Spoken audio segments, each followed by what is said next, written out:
네, 서울권 주요 대학 2024 대입 전형의 이해와 대비를 강의할 현대고등학교의 안병유입니다.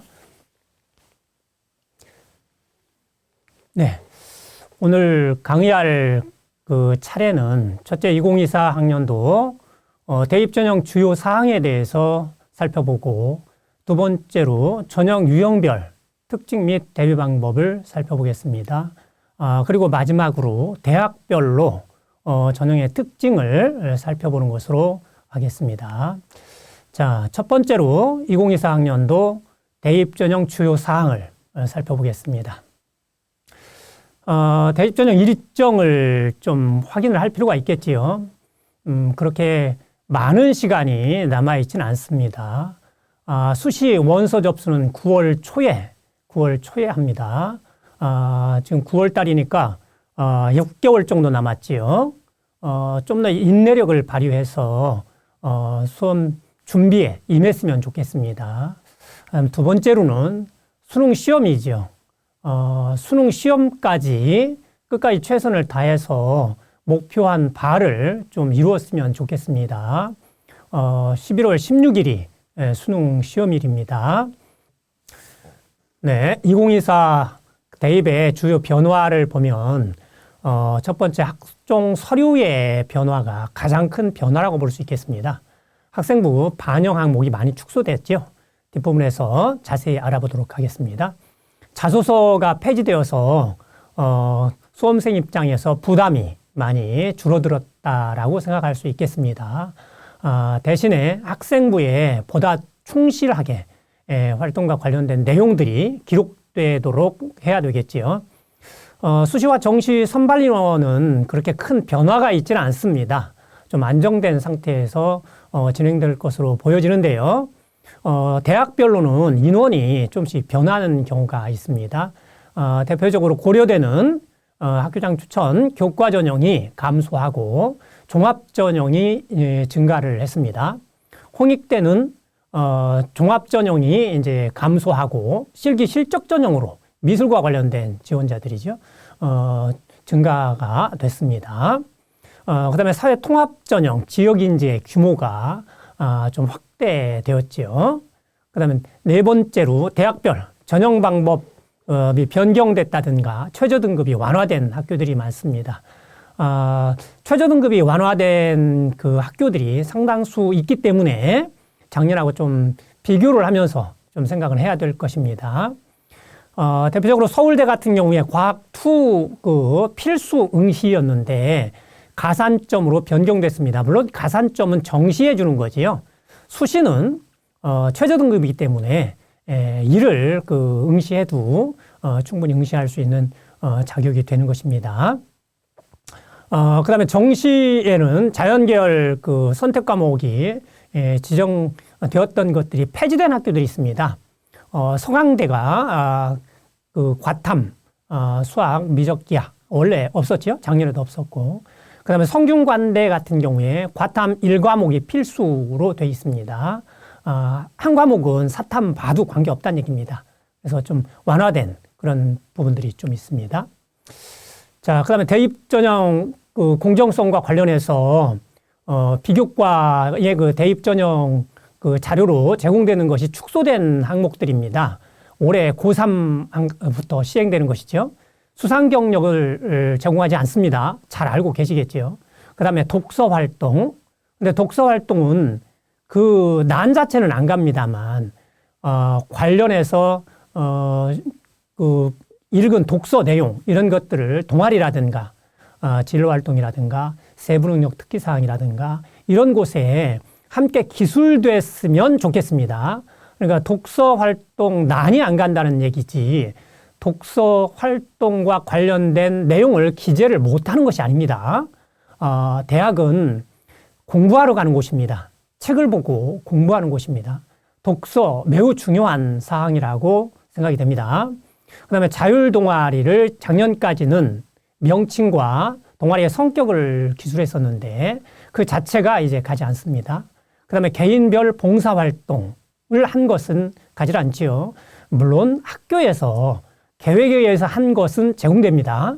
그래서 대입 미제공 항목들이 좀 늘어서 대학 입장에서는 종합전형의 평가 자료가 줄어든 어떤 그런 입장이 되겠습니다. 그 다음에 자기소개서가 폐지되었죠. 어쨌거나 수험생 입장에서는 좀 반길 일이라고 생각이 됩니다. 그 다음에 정시 비중이 수도권은 전체적으로 한 30% 정도 되는데요. 상위 16개 대학을 보면 40% 넘습니다. 40%좀 넘습니다. 상당히 많은 수험생을 선발하지요. 예. 자, 올해 고3 수험생이 작년에 비해서 약 3만여 명 정도 감소했습니다. 3만여 명 정도. 적은 숫자는 아닙니다. 그러면 이 숫자가 감소하면 등급 인원수가 감소합니다. 이렇게 따졌을 때 과목별로 물론 등급 인원수가 감소하겠죠. 1등급 학생이 3만 명 감소했을 때 1238명입니다. 2등급까지 누적 인원이 3487명이 감소한 꼴이 됩니다. 그러면 3000명이면 대체로 대학, 종합대학, 커다란 종합대학의 정원과 같습니다. 입학 정원하고 거의 같습니다. 상당히 영향을 이것도 줄 수 있겠지요.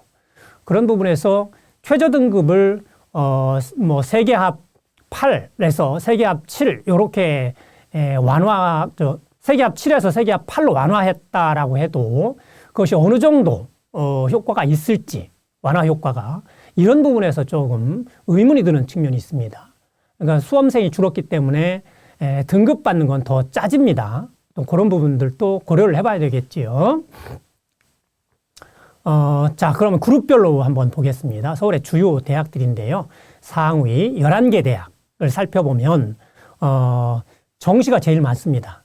물론 요 인원 카운터는 정원 외라든가 특별전형 같은 경우는 제외한 상태입니다. 정시가 43%로 가장 많은 비중을 차지하고 있고요. 그 다음에 종합전형이 34%, 교과전형이 13%, 노즐이 9%입니다. 아래에 청색은 교과전형에서 수능 최저를 적용하는 대학이라고 쓰여 있는데요. 왼쪽에 대학명들을 살펴보면 서울대는 교과전형이 없죠. 그 다음 연세대, 한양대, 이화여대는 최저를 적용하지 않습니다. 고려대부터 해서 서울시립대까지는 최저를 적용하는 대학입니다. 교과전형에서. 많이 뽑는 건 아니지만 예측성이 있고 안정성을 찾을 수 있기 때문에 교과전형으로 이제 주로 지원을 하고 종합전형으로 도전하는 그런 측면이 있죠. 자, 그 밑에 이제 한 11개 대학을 다시 또 정리해 보면 정시가 역시 43% 됩니다. 상당히 많습니다. 근데 재학생 입장에서 이 정시를 타켓으로 공부를 하기는 쉽지 않습니다. 그래서 가장 크게 노려야 될 부분은 종합전형입니다. 지금 3학년 아직 마무리 안 됐고 이제 시작하는 입장인데요. 3학년에서 종합전형을 좀 더 철저하게 준비해서 도전을 할 수 있었으면 좋겠습니다. 자, 오른쪽 그룹도 건국대, 동국대, 광운대는 최저를 적용하지 않습니다. 교과전형에서 좀 늘었죠? 13%에서 16%로 좀 늘어서 선발 인원이 좀 늘었습니다. 네. 그러면 이제 대학별로 모집 인원을 좀 살펴보겠습니다. 이것은 위에 학생부 교과와 종합전형이 있고 학생부 교과 중에서 학생부 100 내지는 서류를 포함하는 경우도 있겠지요. 비교과. 자, 그 다음에 면접을 보는 경우 이렇게 두 그룹으로 나누었고요. 종합전형은 서류 100, 그 다음에 면접을 보는 전형 이렇게 구분했습니다. 자, 그 다음에 논술 전형이 있고 정시가 있겠지요. 자, 위에 부분을 좀 보면은 최저가 상당히 많이 주어진 걸 볼 수 있습니다. 자, 교과 전형 보면 연세대가 이제 심층 면접이죠. 심층 면접이 있고 고려대, 서강대, 성균관대 다 지금 빨강색으로 기울기로 하는 것은 최저 등급이 적용된다는 얘기입니다. 높건 낮건 최저 등급이 다 적용되지요. 그 다음에 서울대, 연세대, 고려대 보면 종합전형에 최저를 건 학교들이 많습니다. 그래서 수험생 여러분들이 이제 수능 모의고사에 대해서 좀 더 심혈을 기울여야 되는 그런 측면들을 생각해야 됩니다. 자, 전체적으로 왼쪽에 교과 전형 보면 교과 100이 대부분이고요. 그 다음에 최저 등급을 거의 대부분 걸고 있습니다. 자, 그러면 종합전형은 위에 서울대, 연세대, 고대 여기가 좀 주어져 있고, 그 다음에 이화여대가 종합전형에 최저가 있죠. 최저 등급은 셀수록 커트라인은 내려갑니다. 최저 등급이 없는 경우에 커트라인은 더 올라갑니다. 대표적인 학교가 한양대지요. 한양대는 교과 전형에 아무것도 없습니다. 그 다음에 종합 전형도 그냥 서류입니다. 학생부만 봐요. 그러다 보니까 한양대의 교과 전형은 상당히 높습니다.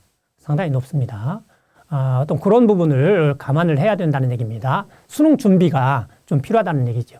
근데 이 그룹만 그런 것이 아니고 그 다음 그룹도 마찬가지입니다. 그 다음 그룹도 왼쪽에 보면 학생부 100으로 선발하는 학교지요. 상당히 많습니다. 물론 인원 규모는 크진 않습니다. 인원 규모는 좀 적은 편인데요. 종합전형에 비해서. 그 다음에 삼각형으로 해놓은 것은 교과전형에서 종합전형적인 성격을 반영하는 것입니다. 비교과를 반영한다는 얘기죠. 건국대, 동국대.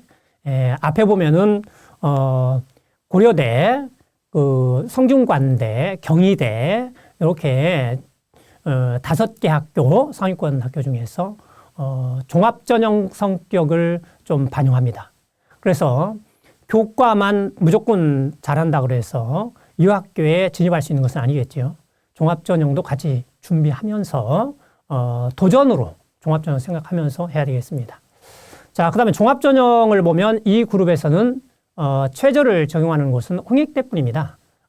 최저를 적용하지 않기 때문에 이 부분은 좀 부담이 좀 적겠죠. 종합전형을 철저히 준비해서 대비해야 되겠습니다. 네. 그 다음에 전년 대비 주요 변경사항을 좀 살펴보겠습니다. 수능 최저 등급이 대체로 완화가 많이 됐습니다. 여러 학교에서 됐다는 얘기죠. 자, 고려대 보면은 인문계만입니다. 자연계는 변함이 없고요. 한 등급 완화시켰습니다. 인문계에서 작년에 세계합 6이었는데 세계합 7로 학교 추천이 완화됐고요. 밑에 종합전형에서 보면 학업 우수자 전형에서도 역시 인문계 한 등급 완화시켰습니다. 서강대 같은 경우 상당히 완화를 시켰습니다. 상당히 많이 완화시켰죠. 세계합 6에서 세계 각 3등급이니까 완화된 정도가 조금 큰 것 같습니다. 자, 그 다음에 성균관대는 조금 특별합니다. 보통은 탐구를 그냥 하나만 이렇게 해서 하는데 이 성균관대는 탐구를 2개로 펼쳤습니다. 즉 국영수 탐에서 4개 영역에서 보통 하는데 성균관대는 국영수 탐구를 별도로 펼친 거죠. 2개 다 인정한다는 얘기입니다. 자, 글로벌 융합과 인문은 세계합 6이었는데 세계합 7로 완화시켰습니다. 탐구 하나만 작년에 반영했는데 지금은 탐구 2개를 그대로 인정을 한다는 얘기입니다. 그 다음에 자연계열은 작년에 과였습니다. 과학과 2개 다 인정을 하면서 과학을 응시했어야 돼요.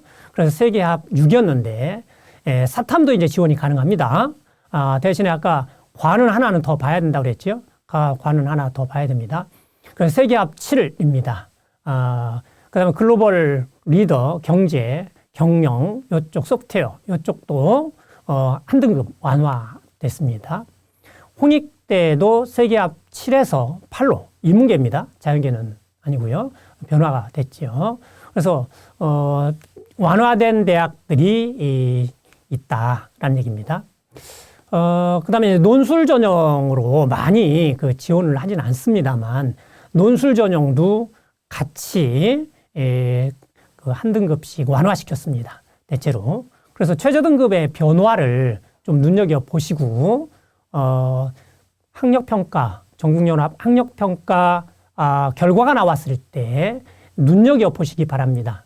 그래서 최저를 맞춰야만 지원 가능한 것이지 최저를 맞출 수 없다면 지원할 의미가 없겠죠. 그래서 한 등급씩 좀 완화한 것을 볼 수 있습니다. 네. 성균관대는 역시 앞에서와 같이 탐이 되겠죠. 네. 자, 그 다음에 이제 일부 그룹들을 보면 더 완화된 그룹들이 있습니다. 서울교대가 자연계열을 작년에는 4개 합 다 합해서 10일이었는데 4개 합 9로 통일을 했습니다. 즉 인문계로 응시한 학생은 변화가 없다는 얘기죠. 자, 두 번째로는 이제 그 서울대 직윤에서 과투 폐지했다라는 것은 앞에서도 말씀드렸죠. 네. 자, 두 번째 장으로 전형 유형별 특징 및 대비 방법을 살펴보겠습니다. 학생부 교과 전형입니다. 먼저 학생부 교과 전형. 학생부 교과 전형은 학생부 교과 성적을 50% 이상 반영하는 전형을 이야기합니다. 그러다 보니까 종합전형 성격의 비교과를 반영하더라도 교과 성적 50%를 이상을 넘겨서 반영하는 경우는 교과 전형으로 분류된다는 얘기죠. 대부분에서 학교장 추천으로, 학교 추천 전형으로 받고요. 그 다음에 추천 인원 제한이 많습니다. 추천 인원 제한이 없는 대학도 물론 있습니다만, 있는 제한을 하는 학교들이 상위권 대학에서는 많습니다. 그 다음에 수능 최저 등급을 거의 대부분 적용합니다. 그래서 수능 최저 등급이 없으면 교과 전형으로 지원하기 어렵습니다.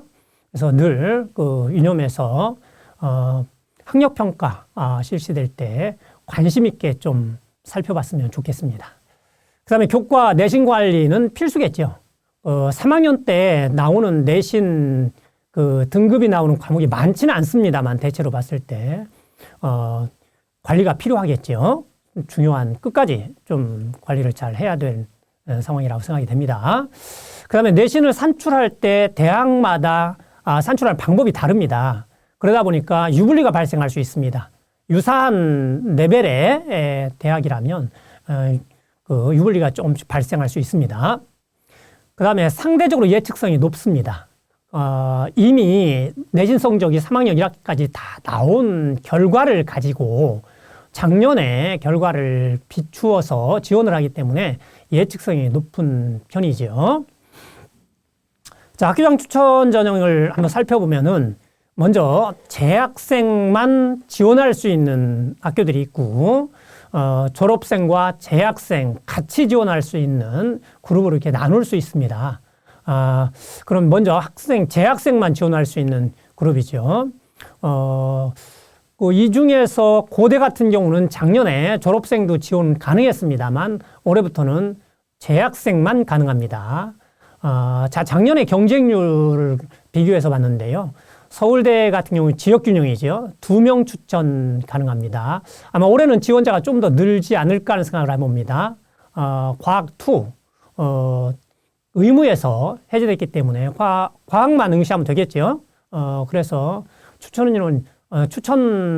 받는 학생들이 좀 더 늘지 않을까 하는 생각이 듭니다. 경쟁률이 작년에 8대 1이었고요. 그 다음에 연세대가 작년에 5% 이내였는데 10명으로 변경했습니다.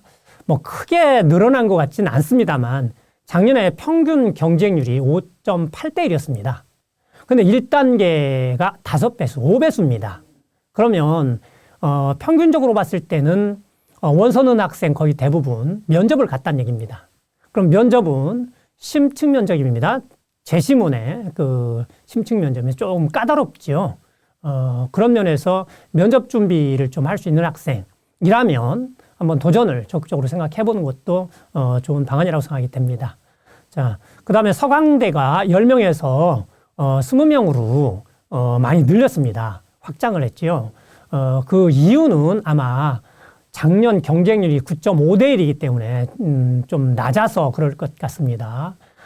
서강대와 성균관대, 한양대 이쪽 그룹은 위에 그 대학들로 그 빠져나가는 경우들이 많기 때문에 면접도 그렇고 경쟁률을 충분히 확보를 해야 될 필요성이 있는 대학들입니다.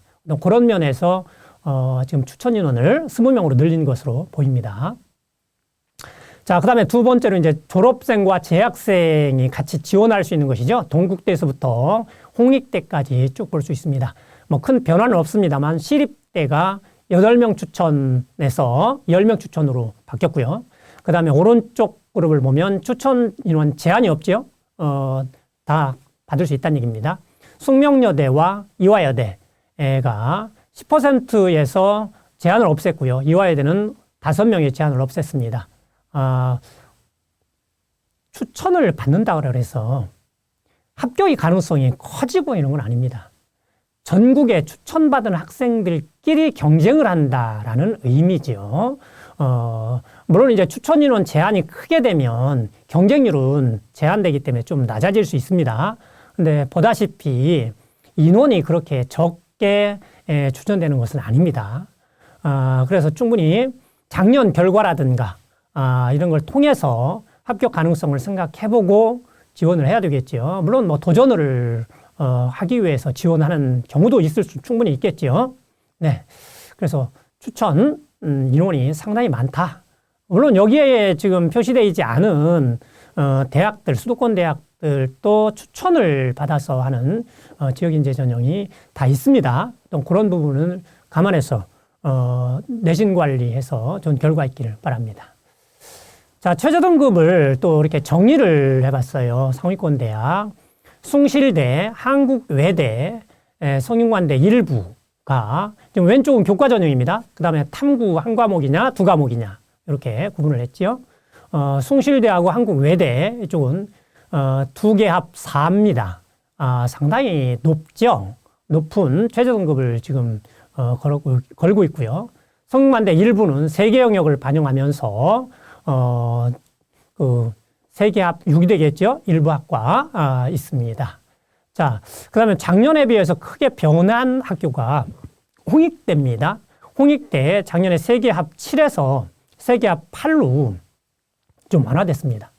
홍익대 하면은 대체로 최저 등급이 상당히 강한 학교 이런 생각들을 많이 하게 되는데요. 많이 완화해서 그 효과도 이제 매우 적어진 것 아닌가 이런 생각이 듭니다. 그보다 더 완화시킨 대학은 서강대입니다.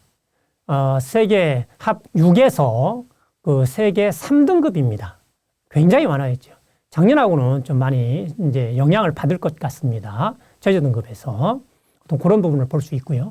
자, 그다음 오른쪽은 종합전형에 대한 이야기입니다. 종합전형에서 최저 등급을 거는 학교는 많지 않죠.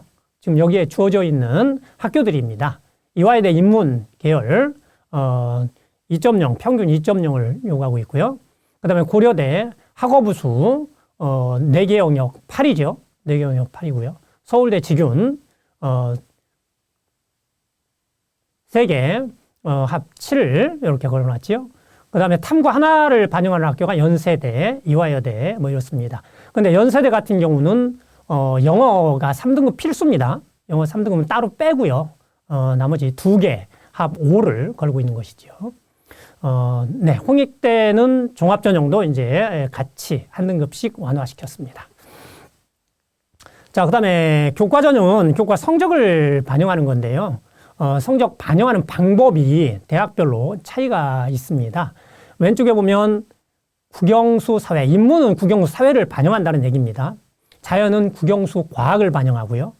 그 다음에 그 다음 그룹은 인문자연 가리지 않는다는 얘기입니다. 그냥 국영수 사회과학 다 반영한다는 얘기죠. 국영수 사회과학 다 반영하고요. 세종대는 특이하게 인문은 국영수 사회과학, 인문은 과학까지 반영합니다.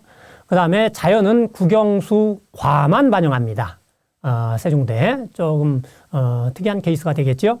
그 다음에 전 과목을 반영하는 대학, 그 다음에 선택 반영하는 대학 이렇게 나눌 수 있겠습니다. 선택 반영하는 대학 중에 동국대는 10과목만 반영하죠.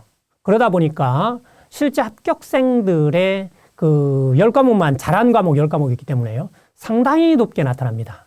상당히 높게 나타납니다. 자, 그 다음에 등급별 그 점수 차이를 좀 살펴보면, 물론 100으로 다 환산을 했습니다. 100으로 환산을 해서 지금 제시해 보는 건데요. 숭실대가 등급 간의 차이가 가장 크게 나타나는 것 같아요. 5점으로 감점이 돼 갑니다.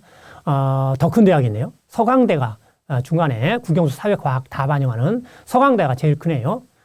상당히 등급의 뒤로 몇 등급 이제 밀린 과목이 있다면, 그 감점이 상당히 많이 된다는 얘기죠. 어떤 그런 부분들을 볼 수 있습니다.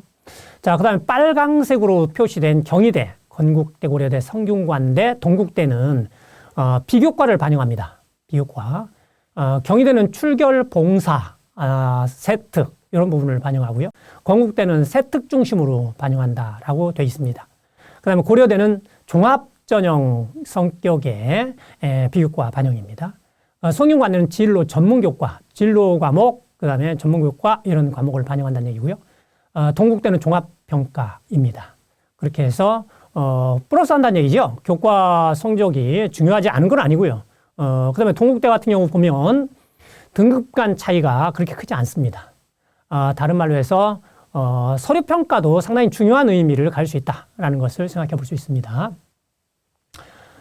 자, 그 다음에 이제 진로 선택 과목의 반영 방법을 좀 보면요. 맨 위에 줄에 보면은 3과목 반영하는 대학들.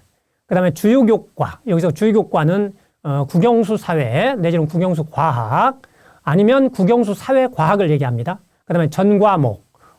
이런 얘기입니다.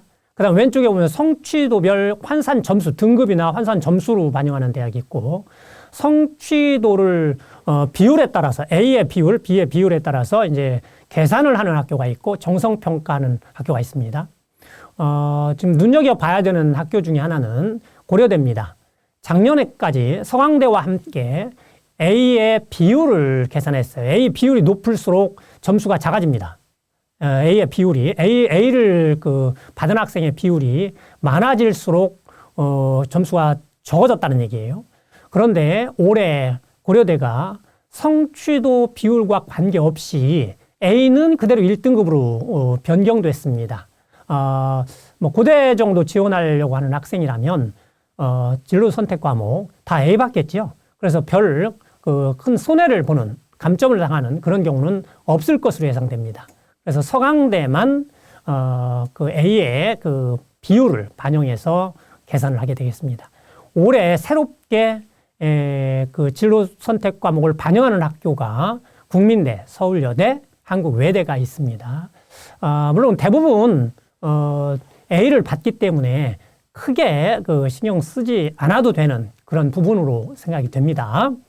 혹시 B가 있다면 따져봐야 됩니다. 생각보다 감점이 클 수 있습니다. 네.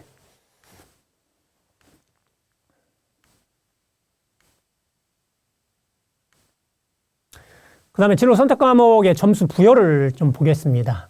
이 부분을 좀 보면서 B가 있다든가 그러면 좀 생각을 해야 된다는 얘기죠. 경희대 같은 경우에 A는 100점, B는 80점, C는 0점입니다. 이런 식으로 이제 주어진다는 얘기죠. 그럼 한양대 같은 경우는 A는 100점이지만 B는 99점입니다. C는 98점이고요. 그러면 A, B, C 성적에 따라서 감점이 매우 적습니다. 감점이 매우 적어요. 이런 부분들이 있다란 얘기입니다. 학교에 따라서 클 수도 있고 작을 수도 있고 그런 부분들을 좀 눈여겨봐야 된다는 얘기죠. 그 다음에 3과목 반영하는 학교들이 많지만 주요교과를 다 반영하는 대학들이 지금 이화여대, 홍익대, 중앙대, 세종대, 한국외대, 숭실대 이런 학교들은 주요교과를 다 반영합니다. 그 다음에 전교과 반영하는 것이 연세대, 고려대, 서강대 이렇게 있고요. 네. 자, 그 다음에 학생부 교과 전형에 서류평가 반영을 하는데 어떻게, 뭘 반영하는지 좀 살펴봤습니다. 자, 건국대는 서류평가를 교과활동 중심으로 평가를 합니다. 경희대는 서류평가를 이제 30% 넣었는데요. 교과학습발달상 중심으로 평가를 하게 되어 있습니다. 그 다음에 출결 봉사를 넣는데 10%씩 해서 넣습니다. 출결 봉사를 10% 넣습니다만 별 의미는 없습니다. 출결 같은 경우에 사고결, 미인정 결석이죠. 미인정 결석만 3일이 넘을 때 이제 감점으로 들어갑니다. 봉사활동도 아마 제가 5시간으로 기억하고 있는데요. 1일 3학은 통틀어서 5시간 이상이면 10점을 부여하게 되어 있습니다. 그래서 출결 봉사는 아마 큰 의미가 없고 교과 80이 의미가 크겠죠. 자, 고려대 같은 경우에 서류 20%인데 학생부 종합전형 평가 방식으로 하는데 학업 역량만 제외됩니다. 학업 역량은 아마 교과 그 평가 내용이기 때문에 그렇겠죠. 자, 동국대는 서류종합평가 30입니다. 종합평가 방식을 그대로 따르고 있고요. 그다음에 성균관대는 진로, 전문, 교과, 정성평가에서 넣습니다. 학업 수월성과 학업 충실성에서 넣고 있습니다. 자, 경희대 학생부 교과 전형 교과 종합평가를 예를 들어서 살펴보도록 하겠습니다. 자, 학업 역량과 진로 역량 두 가지로 이제 구분을 해서 평가를 하는데요. 학업 역량을 보면 학업 성취도, 학업 태도, 탐구력입니다. 학업 성취도는 등급이겠죠. 등급 내지는 ABC로 받는 진로 평가 이런 것들이 이것입니다. 학업 태도, 그다음에 탐구력, 이건 종합 전형에서 주로 사용하는 평가 항목이죠. 대표적인 얘기입니다. 종합 전형. 학업을 수행하고 학습해 나가려는 의지와 노력, 지적 호기심을 바탕으로 사물과 현상에 대해 탐구하고 문제를 해결하는 노력, 종합 전형 준비 같이 해야 된다는 얘기입니다. 자, 두 번째로 진로 역량을 살펴보면 전공 관련 교과 이수 노력입니다. 물론 계열 적합성이라는 측면에서도 바라본다는 얘기예요. 인문보다는 특히 자연계열에서 그 제한이 좀 많지요. 그래서 대학에서 공부하는데 직결되는 그런 과목들은 좀 반드시 이수해야 되는 그런 상태입니다. 그 교과 전형인데도 영향을 받는다는 얘기입니다. 그다음에 교과 그 전공이나 계열 관련 교과 성취도도 이제 같이 들어가는 거지요. 그래서 종합 전형 성격이 반영되는 그런 측면이 있다. 이런 얘기입니다. 자, 인문계열 교과 전형 합격 사례 분포를 좀 보겠습니다. 2개년인데요. 작년과 재작년 분포입니다. 한양대가 상당히 높지요. 최저가 없기 때문에 그렇습니다. 최저가 없기 때문에 면접도 없죠. 대신 등급만 가지고 가기 때문에 굉장히 높습니다. 자, 그다음에 건국대까지 쭉 보면은 2.0 안쪽에서 거의 형성이 됩니다. 물론 그 위에도 지금 이제 조금씩 나타납니다만 거의 대부분 2.0 안쪽에서 합격선이 형성되는 걸 볼 수 있고요. 그다음에 숙명여대, 동국대, 홍익대 이쪽은 2.0 전후로 해서 형성이 됩니다. 그다음 한국외대, 서울과학의대, 숭실대, 성신여대 보면 2.5 전후가 되겠죠. 이렇게 그 전년도의 어떤 사례나 아니면 대학에서 발표하는 자료들이 있습니다. 그런 걸 기반으로 해서 하기 때문에 예측성이 높다라는 얘기입니다. 자연계열 교과 전형 살펴보면 역시 한영대가 제일 높지요. 연세대도 상당히 그 합격 사례가 높게 나타납니다. 1.5 안쪽이네요. 이쪽 그룹들도 보면 2.0 안쪽이 상당히 많은 부분을 차지하고 있습니다. 2.0 넘어가면 합격 가능성이 그만큼 작다는 얘기죠. 자, 그 다음에 이제 동덕여대, 덕성여대, 홍익대, 숙명여대 이쪽은 2.0 전후가 되겠고요. 2.5까지 안쪽에 좀 됩니다. 여대의 인기가 좀 적기 때문에 점수가 좀 많이 뒤로 가 있는 걸 볼 수 있어요. 서울여대, 동덕여대, 지금 평균 3등급 정도 되는 것 같습니다. 합격 사례가. 네, 두 번째 그룹으로 종합전형, 학생부 종합전형에 대해서 살펴보겠습니다. 진로 희망 분야와 연관해서 준비가 필요하죠. 반드시 준비를 좀 잘 해왔으리라고 생각이 듭니다. 3학년에서는 준비를 좀 더 이제 완성하는 단계가 돼야 될 겁니다. 교과 성적도 중요합니다. 종합전형이라고 해서 비교과만 보고 뽑는 게 아닙니다. 교과 성적도 분석을 합니다. 연관된 과목의 그 성적은 어떤지, 추이는 어떤지, 다른 지원자들에 비해서 어떤지 이런 식으로 분석을 해서 봅니다. 그래서 교과 성적 끝까지 관리를 좀 잘 하길 당부드립니다. 그 다음 세 번째로 대학별 학과별 인재상이 있습니다. 요즘은 상당히 친절합니다. 대학마다 입학처에 보면 종합전형 가이드북이라고 있어요.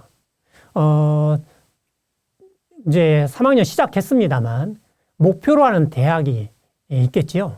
그 대학 입학처에 들어가서 가이드북을 좀 꼼꼼하게 살펴보는 시간을 좀 가졌으면 좋겠습니다. 거기에 보면 평가 사례도 있고요. 아니면 선배들이 조언을 해줍니다. 내가 고3 때 어떤 것을 어떻게 했다. 어떻게 준비해왔다. 이런 이야기들도 같이 있기 때문에 충분히 참고할 만한 자료가 된다고 생각이 됩니다. 그래서 살펴보기를 좀 당부드리고요. 그 다음에 상위권 대학 같은 경우는 수능 최저 등급을 부여하는 경우 있습니다. 종합전형 앞에서 살펴봤었죠. 그래서 확인에 좀 필요한 사항이고요. 그 다음에 면접을 보는 경우도 이제 종합전형이기 때문에 꽤 많습니다. 그래서 준비가 필요한데요. 물론 이제 원서 넣고 그 뒤에 이제 학교나 교육청이나 준비를 좀 할 수 있도록 도와줍니다. 그런데 평상시 학생 스스로가 준비를 좀 했으면 좋겠습니다. 일선 학교에서 수업 시간에 발표 기회를 많이 줍니다. 근데 발표를 안 하고 학생들이 대체로 보면 낭독을 합니다. 낭독이라는 거 읽는 것이죠. 그거는 면접 준비가 전혀 될 수가 없고요. 원래 그 발표의 의도를 제대로 살릴 수 없는 것입니다. 발표라는 것은 키워드를 중심으로 설명하는 것입니다.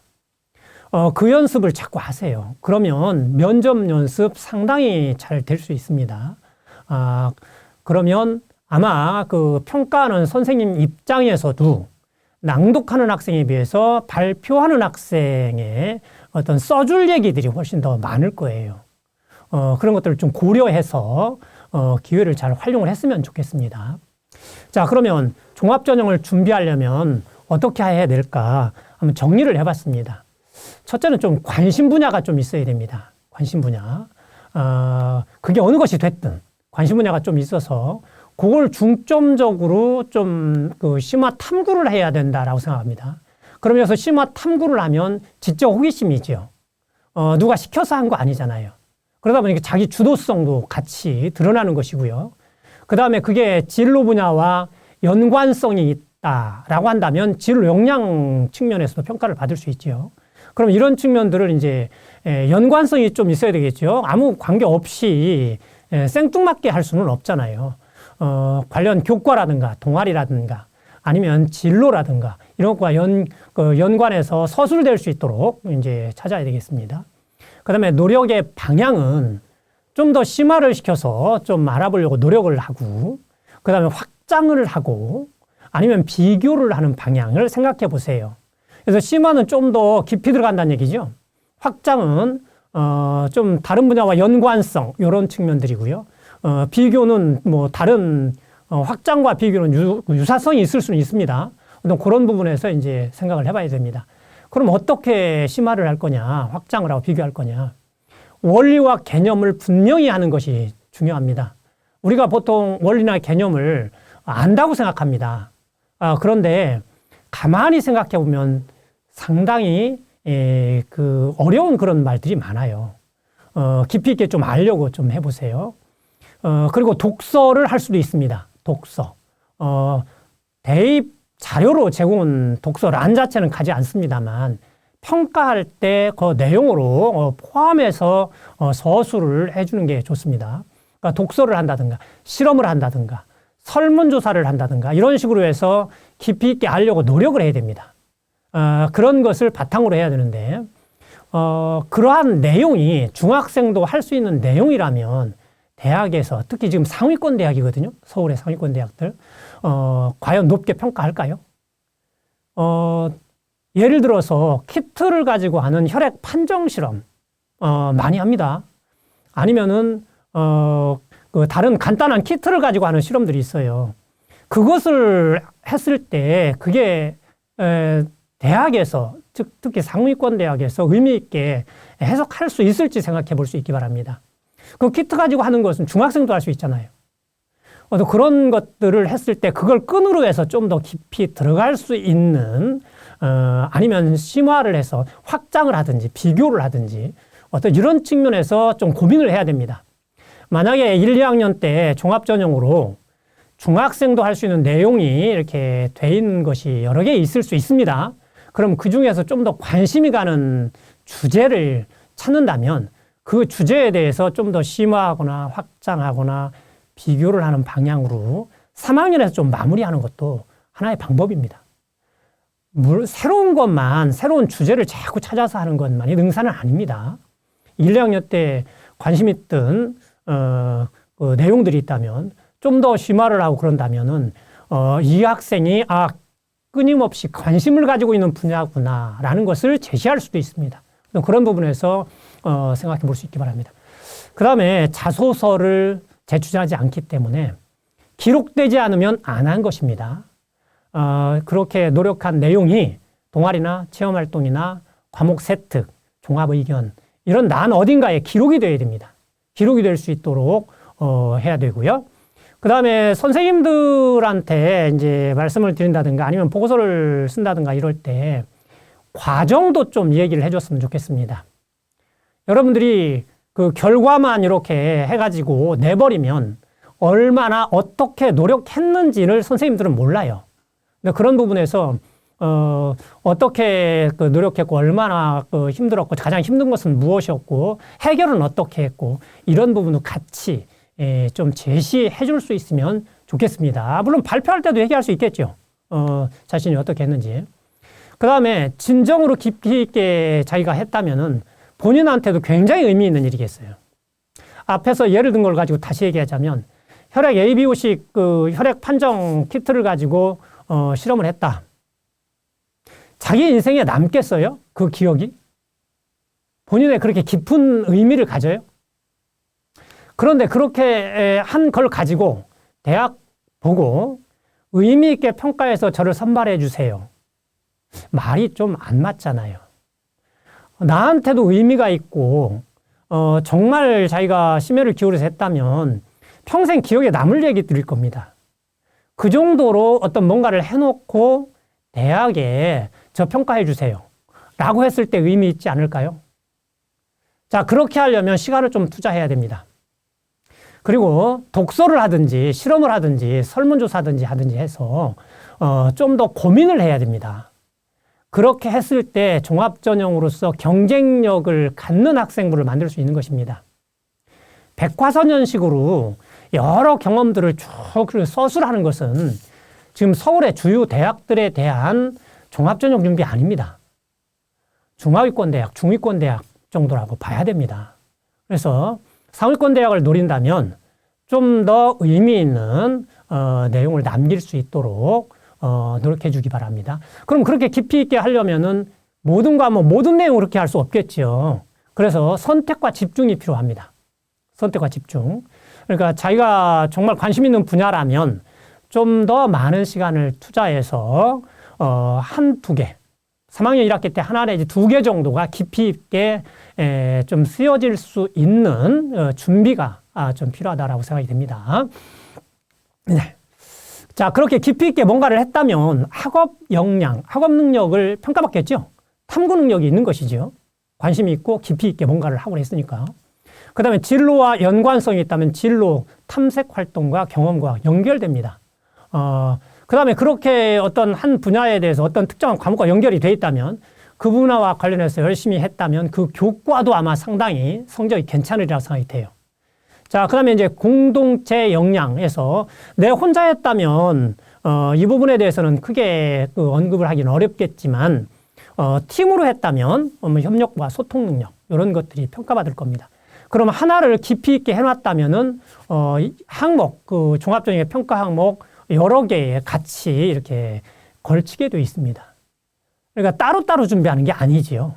하나라도 제대로 해놓으면 평가를 제대로 받을 수 있습니다. 네, 그런 부분에서 준비를 좀 생각해 보았으면 좋겠습니다. 자, 종합전형 합격 사례들입니다. 자, 종합전형 보면은 요 한양대가 상당히 높죠? 지금 2.0 안쪽에서 지금 교과 전형하고 별 차이가 없이 지금 나오는데요. 한양대 교과는 최저가 없기 때문에 더 높고요. 종합전형은 이제 학교 위치를 어느 정도 찾았다라고 생각해 볼 수 있지요. 그래서 차이가 좀 크게 나타나는 걸 볼 수 있습니다. 자, 학교별로 왼쪽은 교과, 오른쪽은 종합전형의 합격 사례들입니다. 큰 차이가 없이 나타나는 것은 대학에서 봤을 때 매력적인 종합전형 준비 학생이 많이 안 보인다는 얘기입니다. 다른 말로 교과전형에 가깝게 내신 성적을 주로 평가를 받아서 그 종합전형으로 대학에 합격했다는 얘기예요. 어떤 그런 부분에서 이게 상층 대학이니까 특히 더 그렇게 지금 나타나고 있습니다. 경희대는 좀 폭이 넓네요. 종합전형 합격 학생들이. 자, 그다음에 서울 시립대가 좀 차이가 크죠. 보통 종합전형, 교과전형에 비해서 종합전형이 0.5 내지 1등급 정도 극복한다라고 일반적으로 얘기됩니다. 근데 0.5등급 정도 지금 차이가 나는 걸 볼 수 있습니다. 바로 옆에 이화여대도 마찬가지고요. 이화여대 종합전형이 2점대 뒤로 밀리는 중요한 이유 중에 하나는 최저등급입니다. 최저등급과 종합전형이 같이 걸려 있으니까 그렇죠. 그래서 대학별로 합격 사례들이 이렇게 분포하는 이유 중에 하나는 최저등급이 영향을 주는 현상이 있고, 그 다음에 이제 종합전형을 얼만큼 이제 그 서리평가의 중요도를 두느냐에 따라 달라지겠죠.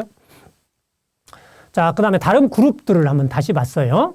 건국대에서부터 이제 광운대까지 쭉 표현했는데요. 합격 사례들입니다. 합격 사례들.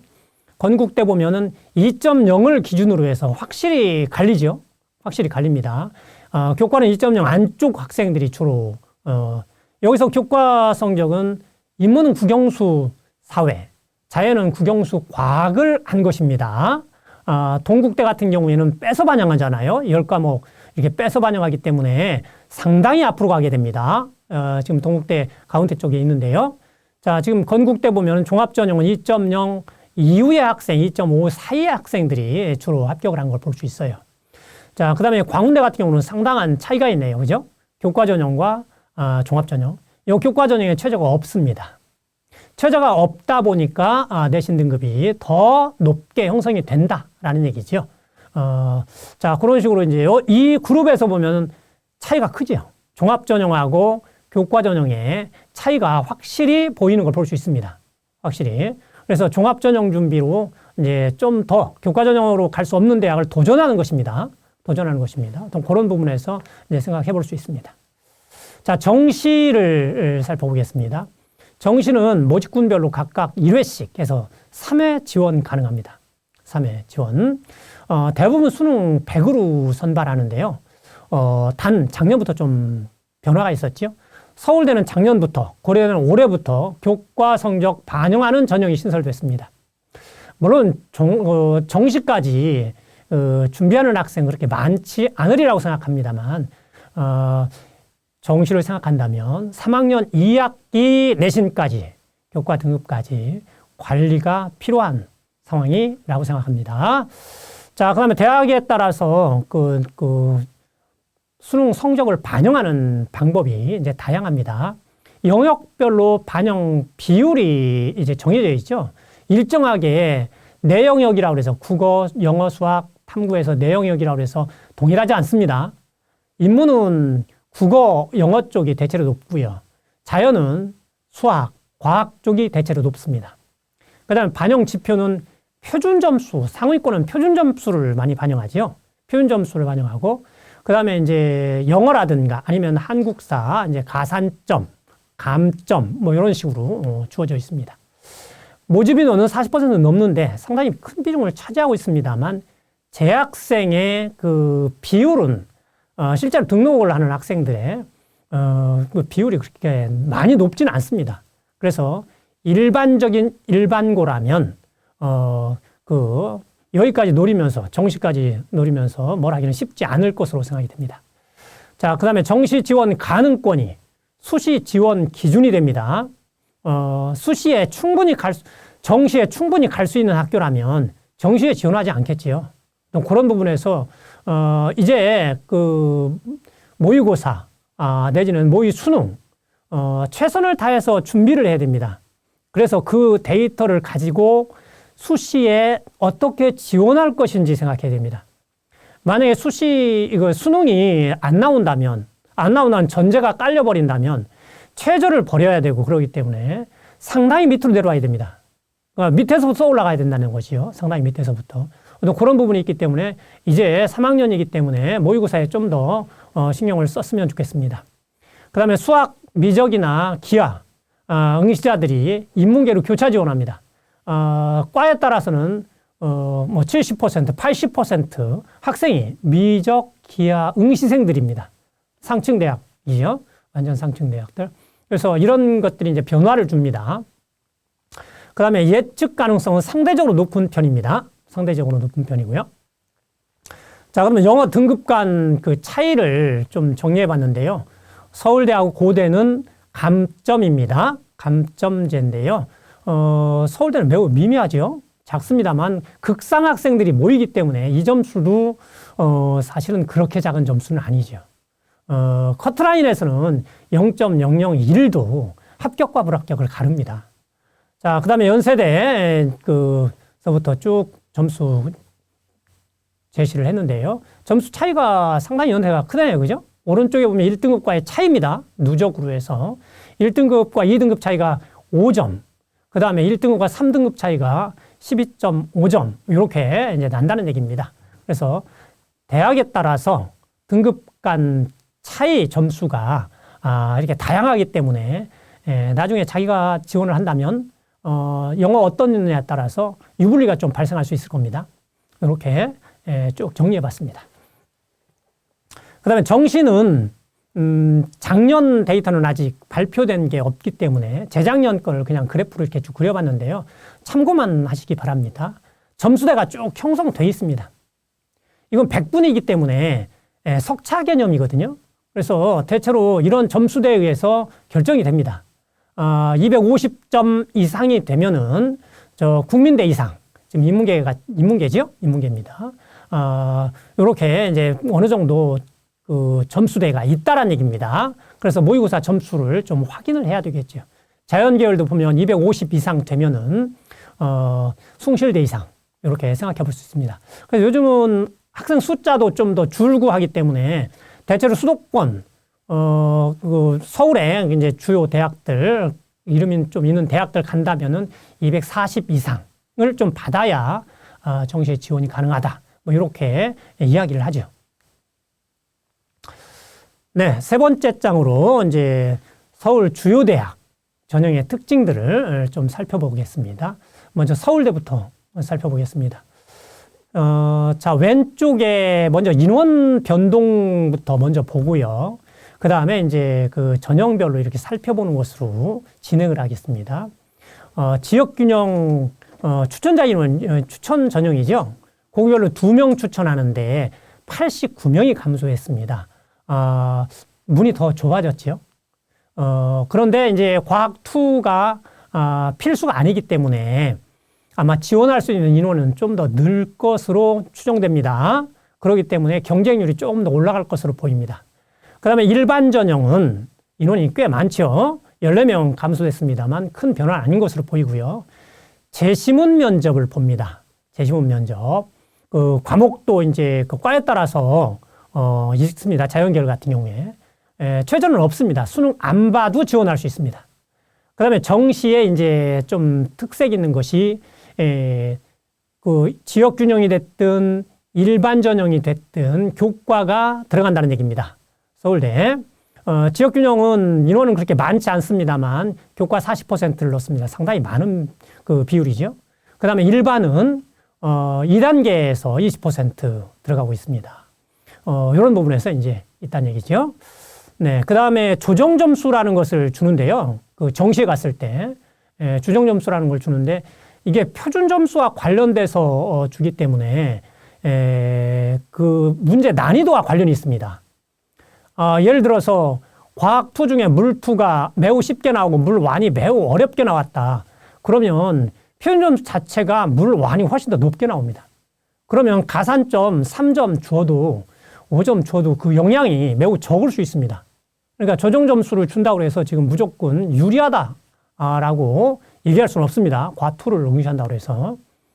자, 그 다음에 교과 이수 권장 과목과 수능 응시 기준이 제시되어 있어요. 이거는 좀 눈여겨봐야 될 필요가 있습니다. 이수 권장 과목은 주로 자연계열입니다.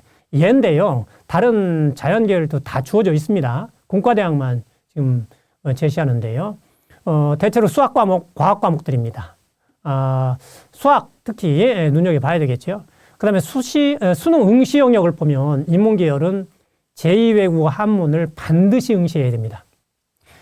이거 응시 안 해서 기회를 잃는 경우 생깁니다. 정시에.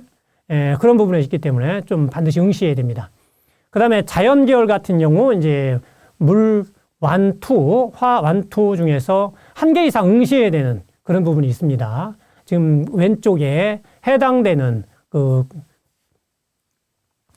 모집 단위를 제시했죠. 나머지는 뭐 관계는 없습니다만 또 그런 부분에서 기준이 있습니다. 정시의 교과 평가를 보면 교과 평가 학생부의 교과 학습 발달 사항을 이제 평가한다는 얘기입니다. 교과 이수 현황, 교과 학업 성적, 세부 능력 특기 사항까지 반영하기 때문에 서술된 것도 지금 일부 넣는다는 얘기죠. 그래서 학업 수행의 충실도를 같이 평가를 한다라는 얘기입니다. 네. 그 다음에 연세대입니다. 왼쪽에 인원 변동을 보면은 역시 교과 전형 추천형이 36명 감소했네요. 큰 변화는 아닙니다. 다른 밑으로 내려가면 정시가 51명 감소했고요. 인원 변동은 뭐 그렇게 큰 것은 아닌 것으로 보이고요. 자, 교과 추천형을 보면 2단계에서 면접이 40%, 30%로 좀 감소했습니다. 그 다음에 추천 인원이 5%에서 그 10명으로 됐기 때문에 변동은 있을 것으로 보입니다만, 자, 200명이 정원인 학교라면 5%면 10명이죠. 큰 변화 없는 것으로 보입니다. 물론 작은 학교 같은 경우는 이제 10명이면 인원이 상당히 늘 수도 있습니다. 근데 심층 면접을 보는 입장에서 그걸 준비할 수 있는 학교가 이제 돼야 되겠죠.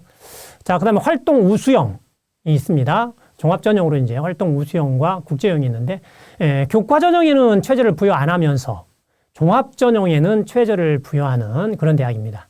면접 2단계가 40%입니다. 네. 그 다음에 그 연세대 특기사항을 보면 먼저 교과 성적 반영이 상당히 특색 있는 학교입니다. 다른 학교하고 좀 다릅니다. 그래서 요 내신 성적을 산출해보고 지원 여부도 생각해야 됩니다. 자, 국영수 사회과학 전 과목에 공통은 30, 일반 선택은 50, 진로 선택은 20%에서 반영을 합니다. 그런데 일반과 공통 과목은 원점수, 평균, 표준 편차를 활용해서 지점수라는 것을 산출합니다. 평균에 가까이 많이 모여 있으면서 지원하는 학생이 100점 쪽에 이제 많이 가 있으면 상당히 유리해집니다. 그러니까 평균은 높으면서 그럼 표준 편차가 작아야 되겠죠. 학생의 어떤 개인적인 것이라기보다는 집단의 특성입니다. 집단의 특성을 반영한 점수로 50%를 반영하고요. 석차 등급을 활용한 등급 점수를 50% 반영합니다. 보완한 거죠. 옛날에는 지점수만 썼는데 지금 이제 석차 등급 관련해서 50% 같이 넣어줍니다. 개인이 계산하기는 좀 어려울 거예요. 자, 그 다음에 진로 선택 과목은 이제 A가 20, B가 15, C는 10으로 이제 계산을 합니다. 자, 그 다음에 그 국영수 사회과학을 제외한 기타 과목의 9등급이나 성취평가에서 C가 있는 경우에는 최대 5점까지 감점받을 수 있습니다. 물론 연대를 지원하는 학생이 9등급 받는 과목 없겠지요. C 받는 성취도 C 받는 과목 없겠지요. 그런 면에서 좀 눈여겨봐야 되는 그런 측면이 있습니다. 그 다음에 교과나 종합이나 둘 다 재시문 기반 면접입니다. 재시문 기반 면접 좀 어려운 것으로 좀 많이 얘기되죠. 기출문제가 입학처나 이런 것에 다 나와 있기 때문에 한번 살펴보고 준비 정도가 어떻게 가능한지, 내가 접근 가능한 얘기인지 좀 살펴보기를 당부드립니다. 처음부터 무조건 피할 필요는 없죠. 어떤 그런 부분에서 좀 적극성을 갖고 좀 지원도 해보고 하길 당부드립니다. 자연계열 논술은 수리논술과 과학 1과목을 선택하게 되어 있습니다. 자유 선택은 아니고요. 일부 제한이 될 수 있습니다. 일부 학과는 물화에서만 선택을 해야 된다든가 이런 식으로 제한을 해놨다는 얘기죠. 그 다음에 모집 전형이 이제 변경된 것들이 있습니다. 시스템 반도체 디스플레이 융합 학과는 작년까지는 특별 전형으로만 모집했습니다. 근데 올해부터는 교과, 종합, 논술, 정시 모집 이렇게 인원을 배치를 이제 다양하게 했다는 얘기죠. 그 다음에 글로벌 융합공학부 인공지능학부 학과는 작년에 종합전형과 정시로만 모집했습니다. 근데 올해는 교과나 논술로도 이제 모집한다는 얘기입니다. 자, 그 다음에 1학년, 이 연세대는 모든 신입생들, 1학년은 인천 송도 캠퍼스에서 생활합니다. 2학년 때부터 신촌 캠퍼스로 옵니다. 그런 어떤 특색이 있습니다. 자, 그 다음에 전형간 복수 지원이 이제 달라졌습니다.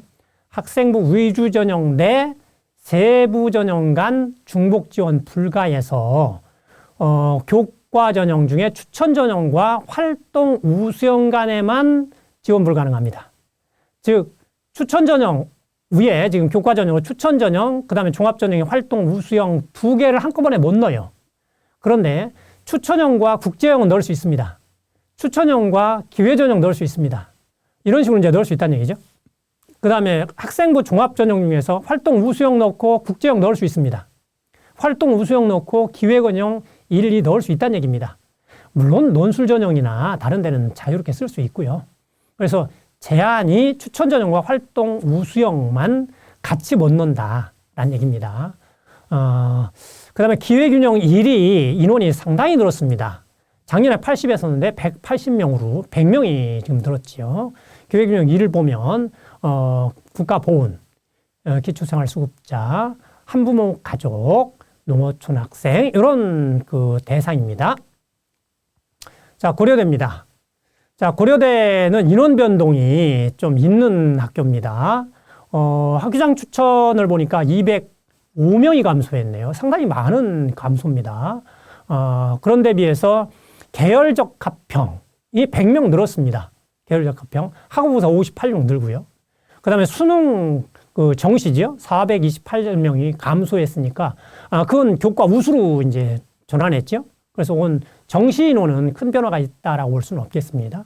수시에서 교과가 종합으로 많이 변했다라는 얘기죠.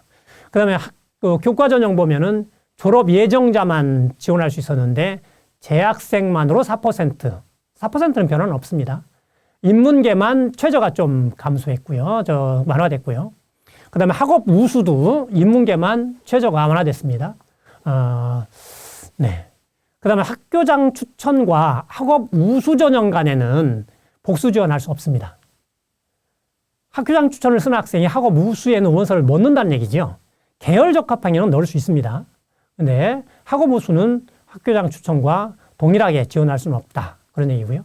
그 다음에 정시에 이제 교과 우수 전형이 신설됐습니다. 자, 특기사항으로는 교과 반영이죠. 내신 반영이 전교과 그 전 과목 다 반영합니다. 앞에서 설명드렸습니다만 성취평가를 A를 받은 학생의 비율을 감안해서 계산을 하다가 A는 무조건 1등급으로 해서 하기 때문에 이 부분에 이제 부담이 좀 완화됐을 거로 보입니다.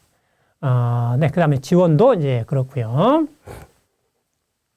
그 다음에 학업 우수나 계열적 합성은 재시문 면접입니다. 재시문 면접. 이것도 앞에서 말씀드렸습니다만, 입학처에 보면, 그 제시가 돼 있습니다. 기출문제. 그 다음에 대학에 따라서는 그 예시 답안, 아니면 출제가 어디서 나왔는지라든가 분석한 내용들이 다 있습니다. 선행학습 영향평가서라는 파일이 올라와 있어요. 거기에 보면 다 있습니다. 그래서 좀 관심 가지고 좀 살펴보기 바랍니다. 그래서 내가 좀 접근 가능한지 어떤 그런 것들을 판단을 해서 했으면 좋겠습니다. 그 다음에 의과대학 면접이 좀 변경됐어요. 상황 재시문 기반 면접으로 복수의 교사실에서 이제 시행을 한다고 합니다. 그 다음에 신설 모집 단위입니다. 지금 첨단 그 산업과 관련된 학과들이 상위권 대학들에 많이 신설됐죠. 이런 채용과 관련도 되고, 그런 학과들입니다. 관심 있는 학생들, 이런 쪽에 관심 있는 학생들은 좀 눈여겨봤으면 좋겠습니다. 자, 서강대입니다. 서강대. 자, 서강대는 모집 인원은 큰 변화가 없지요. 일반 전형만, 종합 전형에 일반 전형만 16명 감소를 하고 있습니다. 그다음에 이제 그 전형명이 바뀌었죠. 사회통합전형을 서강가치전형으로 전형명이 바뀌었습니다. 자, 그다음에 교과전형을 보면은 지원인원, 추천인원이 10명에서 20명으로 좀 늘었고요. 대폭 늘었죠. 경쟁률에 영향을 줄 수 있을까요? 10명? 쉽지 않을 것으로 보입니다. 지원은 일반 그 고에서 10명 이상 서강대에 지원할 학생이 그렇게 많지는 않을 것으로 보입니다. 그 다음에 이제 최저 등급이 완화됐죠. 세계합 6에서 세계 각 3등급이니까 이거는 많이 완화됐습니다. 많이 완화됐습니다. 자, 그러면 논술 전형도 이제 역시 최저 등급은 완화됐고요. 자, 그러면 교과 성적 반영 방법을 보면은 국영수 사회 과학만 반영하다가 전교과를 반영하는 것으로 바뀌었습니다. 전교과로 반영합니다. 그 다음에 성취평가를 등급 비율에 따라서 점수를 계산해서 줍니다. 즉, A에 그 받는 그 비율이 늘어나면 A, 성취평가 받는 학생의 비율이 높을수록 점수가 작아집니다. 그래서 좀 적을수록, A를 받는 학생의 비율이 적을수록 점수가 자기가 유리하게 받는다는 얘기입니다. 그런 어떤 특성이 있는 거고요. 그 다음에 학생 스스로의 어떤 노력에 의해서 그건 결정되는 게 아니죠. 선생님들이 평가하는 문제 아니면 평가 비율에 따라서 좀 달라질 수밖에 없습니다. 자, 그 다음에 명칭을 몇 가지 이제 바꿨네요. 서강대 같은 경우에. 아까, 사회통합은 서강가치전형으로 바꿨다 그랬는데요. 그 위에 보면 고른교회를 기회균형으로 바꿨고요. 고교장 추천을 지역균형으로 바꿨습니다. 그 다음에 정시의 자연계열 필수 응시 영역이 완화됐죠. 수학 영역이 제한되어 있었는데 삭제했습니다. 그 다음에 과탐, 사탐도 역시 제외됐고요. 그래서 인문계도 지원이 충분히 가능하다라는 이야기입니다. 자, 성균관대 보겠습니다. 성균관대 보면은 학과 모집 인원을 많이 줄였습니다. 종합전형에서 학과 모집이 200명 정도 감소했네요. 상당히 많이 감소했고요. 그 다음에 교과의 학교장 추천 전형을 보면 교과만이 아니고 비교과 영역을 정성평가 20% 한다는 얘기죠.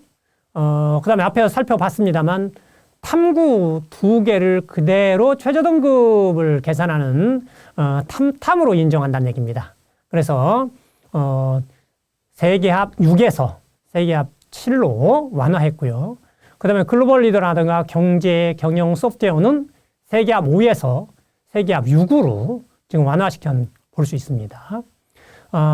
인문은 탐 하나 있는 탐이고요.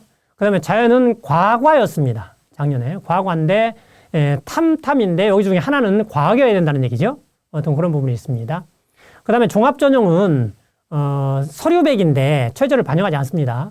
근데 일부 학과, 지금 써있는 학과들이죠. 의예, 교육학, 한문교육, 수학교육, 컴퓨터교육, 스포츠과학과는 단계별 전형으로 면접을 실시합니다. 그런 부분에서 차이가 좀 있죠. 그 다음에 종합전형에서 과학인재를 신설했습니다. 과학인재 110명을 신설했죠. 올해 신설됐기 때문에 조금 눈여겨봐야 되는 그런 부분이 있다고 생각이 됩니다. 네, 논술도 최저를 다 지금 완화시킨 그런 상태고요. 자, 그다음에 성균관대의 그 교과전형, 교과 그 성적을 반영하는 것을 보면 공통과 일반 선택 과목을 80%, 진로 선택과 전문교과를 정성평가에서 20% 이렇게 반영을 합니다. 그러면 정성평가 20점이 어떤 의미를 갖는지 좀 생각을 해봐야 돼요. 성균관대의 합격생들은 대부분 합격 사례를 봤을 때 1.6 내외입니다. 1.6 내외. 1.6 안쪽 학생들이 거의 대부분이에요. 1.6 안쪽이. 80점 만점으로 봤을 때 다 1등급이다 그러면 80점 받아요. 다 2등급이다 그러면 78.4고요. 그러면 절반은 1등급, 절반은 2등급이라면 79.2점 받습니다. 그러면 1.5점 정도 받는 학생이 지원 왔다면 다 1등급인 학생에 비해서 0.8점 마이너스입니다. 그런데 지금 정성평가하는 게 20%입니다.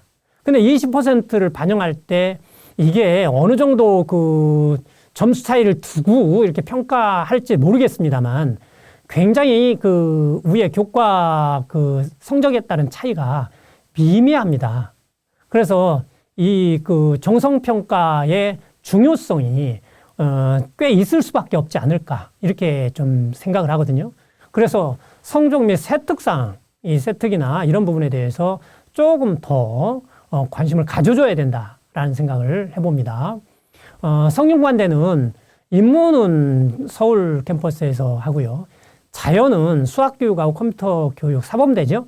여기를 제외한 자연대는 수원 캠퍼스에서 공부합니다.